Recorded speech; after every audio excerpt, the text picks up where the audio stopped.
Hej YouTube, og velkommen til en ny episode. Vi spiller på en af mine venner på Skypes server, og jeg skal nok sende IP'en i description. Så her har jeg et netherworld farm rum, og det er en automatisk melonfarm. Og på Økkested, så er der sådan nogle fælder her.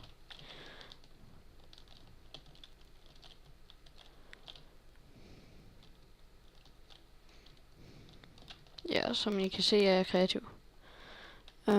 Ja, jeg er så OP på den her server, og jeg har bygget spawn. Ja, så laver jeg en anden video, hvor I kan se det. Vi ses YouTube!